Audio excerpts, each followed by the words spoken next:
Remember when Panera was everyone's favorite lunch spot? Once the crown jewel of fast casual dining, it was the go-to for cozy soups and clean ingredients. But lately, something has changed. Once packed cafes now sit half empty, from rising prices and stale bread to soft drinks that should come with a health warning. Loyal fans have had enough and they're walking away. So, what happened? On today's episode of The Saturated Show, we're revealing why no one eats at Panera Bread anymore. If it seems like Panera Bread is everywhere, you're not wrong. The first chain opened in 1987, making it younger than many of the millennials who turned it into a hit. Today, it has over 2,000 locations, even more impressive because it only exists in two countries, the United States and Canada. Part of the reason it's a big hit is because its menu feels lighter than others, making it ideal if you don't want to go into a calorie crash when you get back to work. And it has come a long way since the beginning. Founded in 1907 by Ken and Linda Rosenthal, Panera began its life as the St. Louis Bread Company in Missouri. The spark for this unique place began when Ken visited a legendary sourdough bread-based bakery and cafe in San Francisco with his brother and fell in love with the process of making sourdough bread. Ken had a dream, and after a year of interning under a sourdough master, he and Linda invested $150,000 of their own money and doubled it with a small business administration loan, and they would succeed beyond their wildest dreams. During the early years, Panera was heavily focused on bread and became known for its selection of bakery offerings. It didn't look much like the Panera we know today, but it quickly gained a cult reputation in the area. The idea of a chain focusing on fresh bread had its appeal. Many people only got their bread at the grocery store, and the company that would be Panera had longer hours than many artisanal bakeries as a growing chain. But if you're wondering why you have never heard the names Ken and Linda Rosenthal, the founders of this massive chain, don't even have Wikipedia pages, there is a reason. Because the first big twist in Panera's tale was coming. The St. Louis Bread Company was only an independent business for 6 years before its reputation quickly gained it some attention. And in 1993, it was snapped up by Albon Panko for $23 million. The Rosenthals cashed out and retired rich, leaving the company's future in the hands of one of the biggest names in airport dining, a well-known bakery and breakfast chain. At one point, this company was the way most people were introduced to French pastries, and they saw an opportunity to make inroads into the American breakfast market. Only 4 years later, they would change the company's name to Panera, rooted in the Latin word for bread basket. Ironically, Albon Pen is now down to only 34 locations. Just over 1% of what Panera has around North America. But Panera's strange journey was just beginning. The Albon Pan era is largely considered to be when Panera established its brand for the general public. It kept its focus on fresh-baked bread, but it added menu items, including soups and sandwiches, making it more of a mainstay for lunch instead of a place to pick up a loaf. This was also the period when the company introduced arguably its most iconic item, the bread bowl, which scooped out the center of the sourdough loaf and filled it with the soup of your choice. It all helped to contribute to a massive expansion for the company, just in time for another shakeup. Panera was so successful that its parent company actually sold off the original Albon Pan chain in 1999, so it could focus on Panera and expanded rapidly from there. The company purchased the Paradise Bakery and Cafe chain based in Arizona in 2007 and eventually rebranded all of those cafes as Paneras. It then expanded into Canada in 2008 with locations in the Toronto metro area. It would cross the 2,000 locations mark in 2016, and a year later it reacquired Albon Pan as an intriguing example of the students becoming the master. Around the same time, The entire chain was bought by Jab Holding Company, a massive German conglomerate that still owns it today. It had been a long, strange road, and the Rosenthals likely wouldn't recognize their little bakery. The final traces of what was once the St. Louis Bread Company is fading away. The Missouri locations that kept the original name will rebrand as they're remodeled. Today, Panera's 2,000-plus locations are split between their usual standalone cafes and a bunch of mall spots, smaller, tighter spaces that sometimes come with trimmed-down menus. It's all a part of an evolution that took the company from a humble bakery to a wildly popular fast food chain. And the one thing a fast food place needs more than any other is a good brand. Panera always had a reputation as a healthier option in the fast food world. Whether that actually matches up with the calorie counts or not, it's about the vibes. And the company leaned into its wholesome reputation. In 2017, it announced that it was removing all artificial colors, flavors, sweeteners, and preservatives from their menu. They doubled down on that strategy in 2020 when they formed a new consulting business to advise other businesses on how to craft a more natural menu. This was a big part of their company's success, with Panera's die-hard fans feeling a little more virtuous as they dug into their massive bread bowl filled with mac and cheese. Because in the end, fast food is fast food. Panera had a dedicated fan base thanks to its wholesome homemade reputation, but none of that would matter if it didn't taste good. For a long time, Panera hit the right mark for a place that serves real food that you can feel comfortable eating regularly, but is also just rich and indulgent enough to be satisfying. And the company is still as big as it ever was. So why do so many people think it might be on its last legs today? If you talk to Panera diners, you're likely to get the same response. It's just not what it used to be. People talk about a sharp drop in food quality, rising prices, and a shift that's made Panera feel more like a generic fast food chain than a unique, healthier option that it once was. And sure, there will always be some haters, but this many all at the same time. If there is a business decline, it's not showing in the stock market. The company is trading at around $315 a share and has been incredibly consistent since April 2025. But that doesn't mean its continued success is guaranteed. Because to be successful, a company needs happy customers. Panera might be trying to be a healthier, more wholesome fast food chain, but they are just like the others in one way. A lot of people say it's not a great place to work. Fast food jobs are often geared toward rookie workers or those who need any type of job, but those workers still have protection. And in 2009 and 2011, Panera came under fire for violating California labor law by failing to pay overtime, or in some cases, to pay employees on time at all.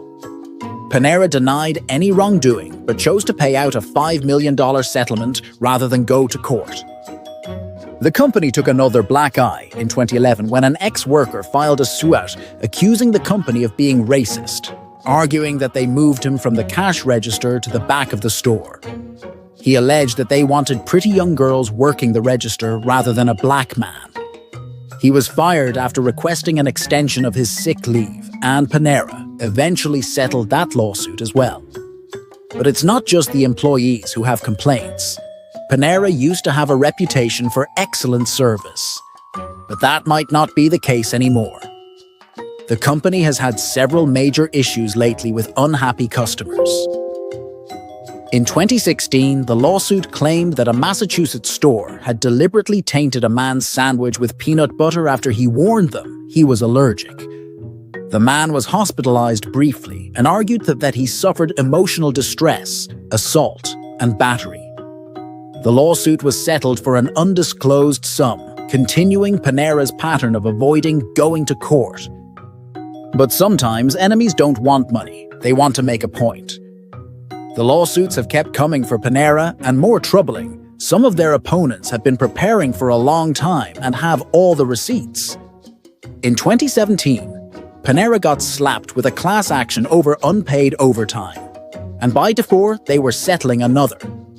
this one accusing them of lowballing delivery fees on their own website. Like so many other lawsuits, the company didn't mind paying out settlements if they didn't have to admit fault. But none of these suits came for the heart of Panera's business plan. Brianna Tabler was a California Panera fan, or at least she was. In 2019, she filed the most distressing claim against Panera yet, arguing that they weren't truly free of artificial ingredients. The source of this complaint was the presence of trace amounts of the synthetic herbicide glyphosate, which is used to protect grains that go into the bread. If this lawsuit seems like a stretch, the judge agreed, dismissing the suit the same year.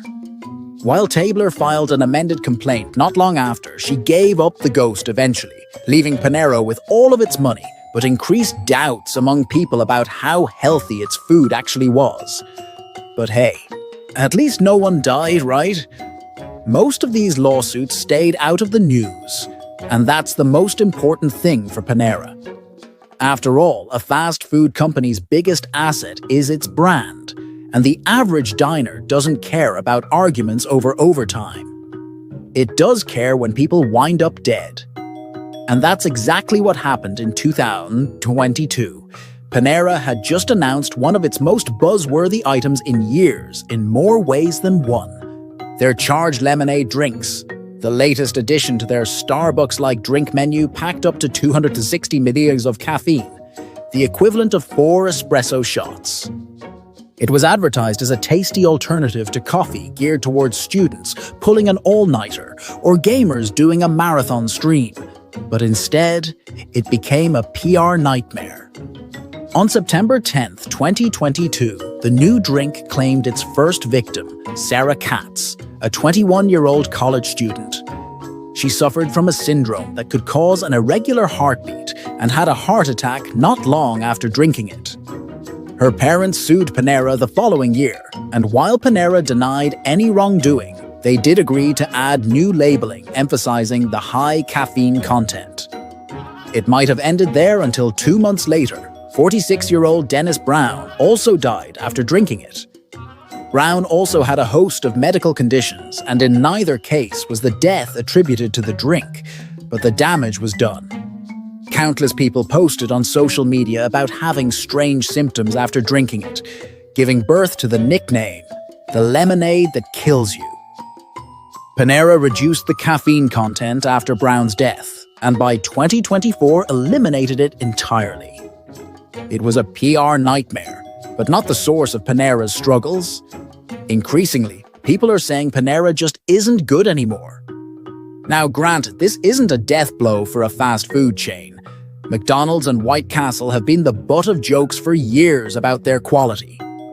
Taco Bell has a whole meme about the gastrointestinal distress it causes.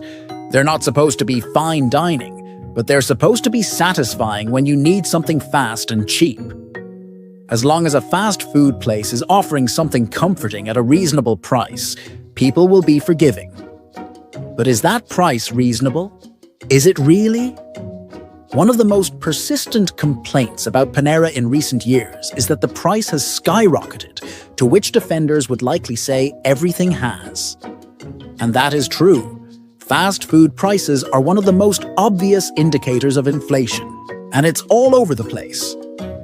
Even the regularly cheap White Castle has seen many of its combo meals crop up to the over $10 line, but it's more obvious at Panera than anywhere else. Panera was always on the high end of fast food prices due to its emphasis on fresh ingredients and seasonal dishes. But now, Panera's breakfast sandwiches hover around the $7 mark in New Jersey. Bagels are over $2 plain, and specialty drinks can be over $5. It gets even more glaring at lunch with the salad, sandwiches, and bread bowl soups all approaching the $10 mark. It's not a cheap meal anymore, but it might be worth it if it was as good as it used to be.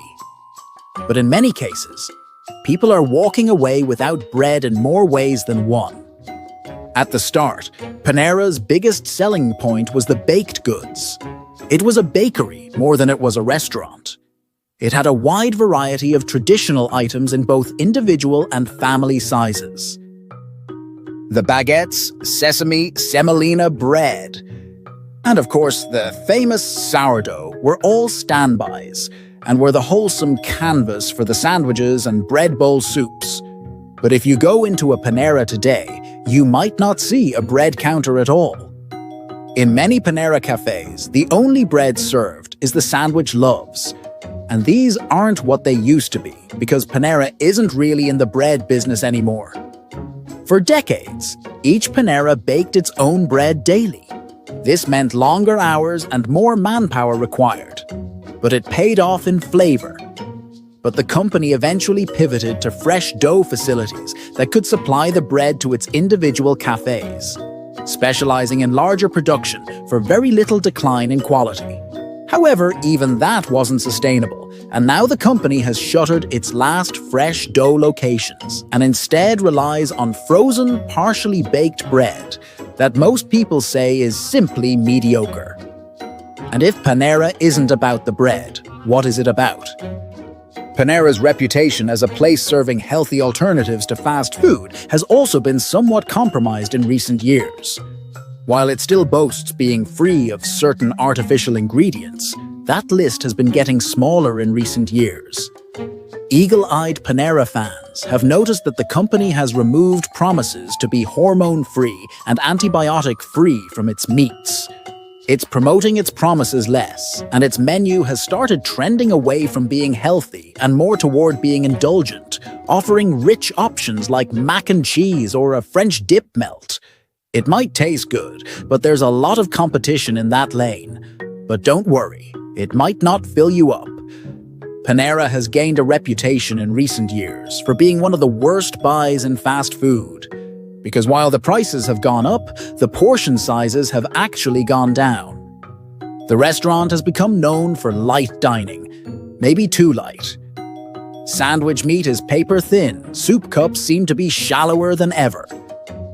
And if you ordered a bread bowl, you might be lucky to get a thin cup of soup being softened up by the bread. Few of the options are filling at Panera anymore, according to frequent visitors. And that's a problem when it's one of the most expensive options out there, and it might be trying to do a little too much. Over the years, Panera has been known for its beloved seasonal menus, offering sandwiches, salads, and soups suited to the weather. But at times, this hasn't worked out. The company's broth bowls, a heavier vegetable and car-packed soup served in a light broth, never really caught on and even drew criticism for offering an inauthentic taste on Japanese soba noodles. This was eventually taken off the menu as Panera streamlined their offerings along with many other options. And that's not the only area where people feel it's losing the plot. Panera has taken a lot of heat from its fans in recent years as it hasn't just cut their menu offerings. It's cut staff and a lot of amenities. That's meant longer waits to order and to get food, irregular delivery options, and being rerouted to annoying automatic messages when trying to get customer service over the phone. These problems have cropped up across the board for fast food, especially since COVID. But Panera fans are less forgiving given that the company is seen as a more prestigious option.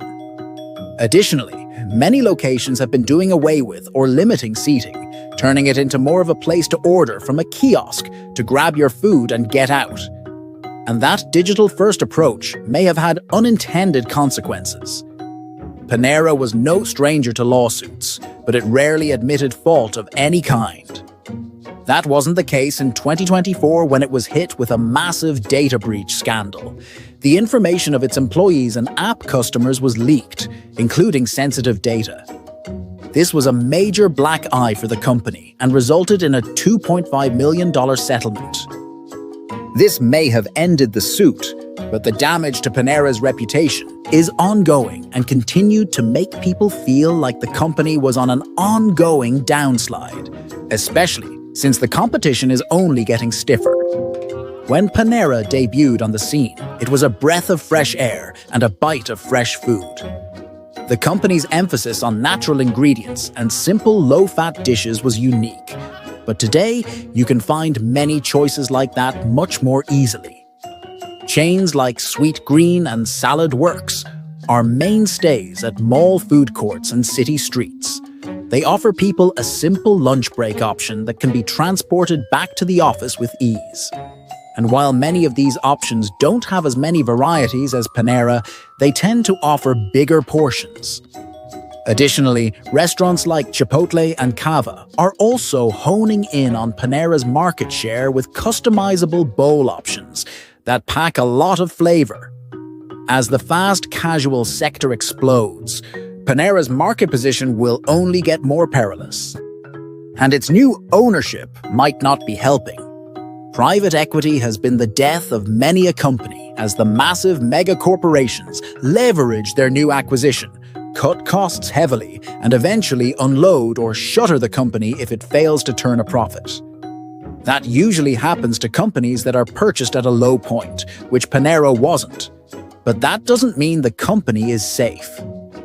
Its current owners, the German conglomerate JAB, are notorious cost cutters, and their focus on efficiency and money saving are seen as responsible for many of the problems facing Panera. Now, fans aren't happy, but ownership may only be looking at the bottom line, and that is taking a toll around the country. Is Panera actually dying? The answer is probably not yet. There are few companies that are truly too big to fail in the food world, but Panera might be pretty close.